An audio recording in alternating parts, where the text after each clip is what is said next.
की गहराई से नमन, वंदन और अभिनंदन।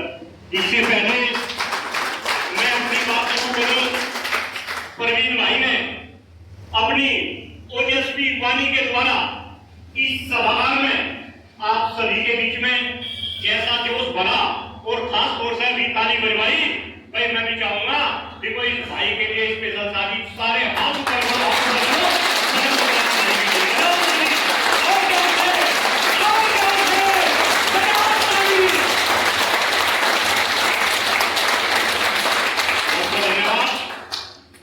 साथियों।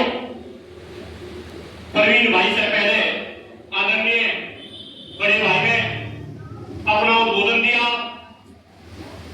बहुत ही जोशीला उद्बोधन, अपने आप में बहुत कुछ बात कही, लेकिन इनकी बात को आगे बढ़ाते हुए भाई मैं दिल साहब को एक बात कह रहा, देखो 2013 से आपका संगठन चल रहा भ्रष्टाचार को लेकर, और ये संगठन आपका ही नहीं चल रहा।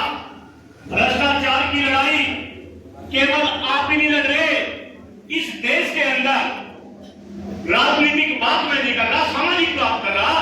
इस देश के अंदर पिछले 10 साल से जिस राजनीतिक दल की सरकार चल रही, वो सरकार भी इस देश में अगर कुछ मुद्दों को लेकर आई तो उसमें सबसे पहला मुद्दा कौन सा था? भ्रष्टाचार का था। याद करो 2013 में आपका संगठन बना और 2013 में जो सरकार बनी, उस सरकार ने भी भ्रष्टाचार के खिलाफ अपनी लड़ाई लड़नी देश में शुरू करी थी, और अब तो मैं कहूंगा कि लोगों को, इस देश के लोगों को बहलाने की कोशिश करी थी भ्रष्टाचार को लेकर। याद होगा आपको सरकार के वे वादे, भ्रष्टाचार खत्म करेंगे, महंगाई खत्म करेंगे, देश में सम शिक्षा व्यवस्था लागू करेंगे, देश में जनसंख्या नियंत्रण कानून करेंगे, राजनीति से अपराधीकरण खत्म करेंगे। लेकिन शायद 10 साल हो गए, अभी मोदी जी तीसरी बार प्रधानमंत्री बन लिए, लेकिन ये भ्रष्टाचार तो खत्म हुआ नहीं, इसमें तो कोई शक नहीं। अगर ये भ्रष्टाचार खत्म देश से हो जाता तो आज शायद इस समीक्षा बैठक की, इस क्रांतिकारी धरा पे करने की आवश्यकता न होती। अरे परवीन भाई तो क्रांतिकारी आदमी, हम लोग तो क्रांतिकारी आदमी भ्रष्टाचार के ऊपर लड़ने लगे थे, स्टेज में और मुद्दे थे, हम तो दूसरे मुद्दे पे लड़ना शुरू कर देते। लेकिन आपके संगठन की और आपकी इंपॉर्टेंस इस देश में अब और भी ज्यादा बढ़ जाती है कि जब इस देश में सरकार भ्रष्टाचार के मुद्दे पे बन सकती है, और वही सरकार, देखो भाई कुलदीप मलिक बोल रहा नीम कड़वा हो, इत्यादि बोल हो, इस बात को ध्यान रखना। अब वही सरकार भ्रष्टाचार के बड़े बड़े रिपोर्ट बना ली, अब वही सरकार इस देश में भ्रष्टाचार के बड़े बड़े रिपोर्ट बना ली, और उससे भी आश्चर्य चकित कर देने वाली बात यह है कि जो लोग भ्रष्टाचार के ऊपर बोलते थे, मैं बड़े बड़े लोगों के नाम गिनवा रहा, भाई बाबा रामदेव से तो बड़ा कुछ नाम नहीं हो सकता। बाबा रामदेव भी तो काले धन और भ्रष्टाचार की लड़ाई लड़ रहे थे। आदरणीय अन्ना हजारे भी हमारे आदर्श है, फोटो यहाँ पे है, इतना बड़ा आंदोलन, लेकिन जो लोग भ्रष्टाचार के ऊपर बोलते थे, आज वे लोग भी कहीं न कहीं सरकार के सामने झुकने का काम कर रहे इस मुद्दे पे। लेकिन अगर आप जैसे क्रांतिकारी साथी, उसमें मैं परवीन भारतीय का नाम लूं, या जो लिस्ट में अभी देख रहा था मैं इन सबका नाम लूं, अगर आप जैसे साथी आज भी भ्रष्टाचार के खिलाफ इस लड़ाई में अग्रणी भूमिका निभा रहे, तो भाई आप सभी के सभी बधाई के पात्र हैं। और मेरे लिए तो कोई शब्द नहीं कि मैं आपका इन शब्दों में मैं धन्यवाद अदा करूं। फिर मैं भाई साहब की बात को आगे बढ़ा रहा, अरे श्रीमान जी आप हतोत्साहित मत हो, आप निराश मत हो, और मुझे पता जिस संगठन को लेकर आदरणीय परवीन भाई चलते, और इस संगठन के जो साथी है, जो सिपाही है, वे निराश हो नहीं सकते। लेकिन मुझे कहीं ना कहीं अगर निराशा नजर आ रही, भाई आप निराशा हासिल ना करो। पूरी गंभीरता के साथ डॉक्टर कुलदीप मलिक आज इस मंच से कह रहा कि एक दिन पूरे हिंदुस्तान में अगर भ्रष्टाचार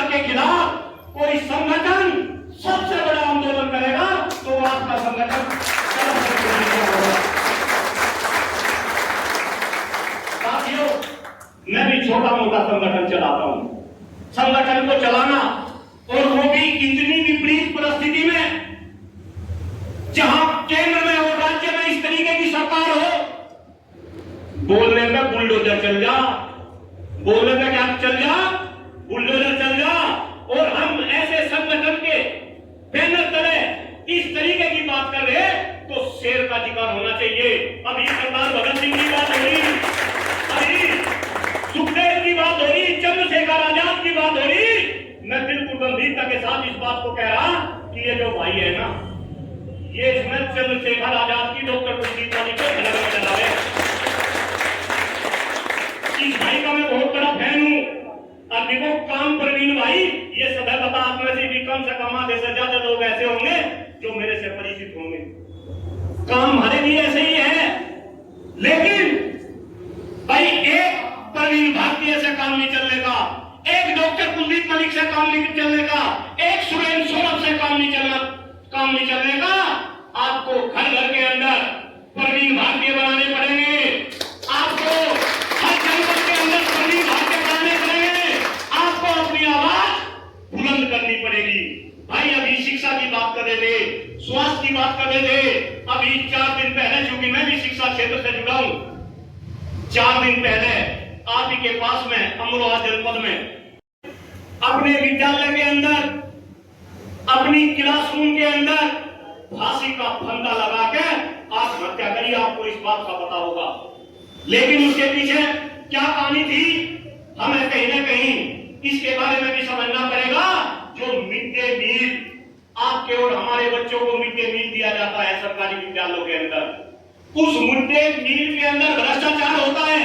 ऊपर से लेके नीचे तक, मंत्री से लेके और एक संतरी तक, सारे के सारे उस मिड डे मील के भ्रष्टाचार में लिप्त होते हैं। जब उस साथी से जिसने आत्महत्या की, उसी के साथियों ने उसमें अपने हक की मांग करी कि इसमें कुछ हिस्सेदारी हमें भी मिलनी चाहिए। इस बात से परेशान होकर उस शिक्षक साथी ने अपने संस्थान के अंदर आत्महत्या कर ली। आप सोच सकते हो कि आज भ्रष्टाचार किस कदर, किस हद तक पहुंच गया, और हम सभी क्या है, खामोश है।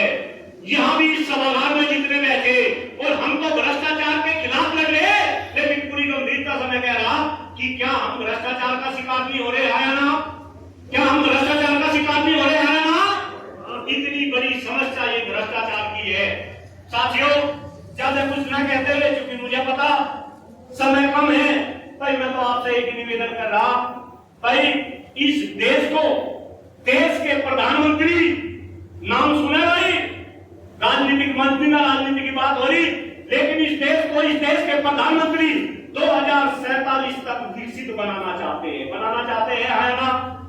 और जब आदरणीय प्रधानमंत्री जी इस बात को कहते हैं तो हम भी ये मान लेते हैं कि हाँ, ये 2047 तक देश विकसित बन जाएगा। मानते हैं ना? हम मानते हैं। अगर हम ना मानते तो ये प्रधानमंत्री तीसरी बार देश के प्रधानमंत्री ना बने मिलते। हम मानते हैं उनकी बात, हम सोचते हैं कि 2047 तक ये देश विकसित बन जाएगा, विश्वगुरु बन जाएगा।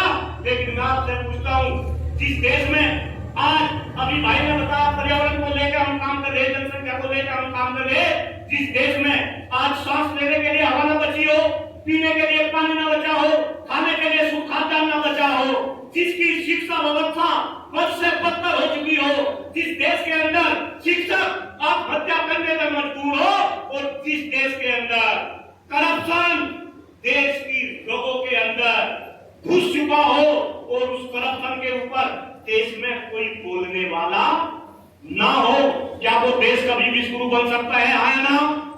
आया ना? आया ना?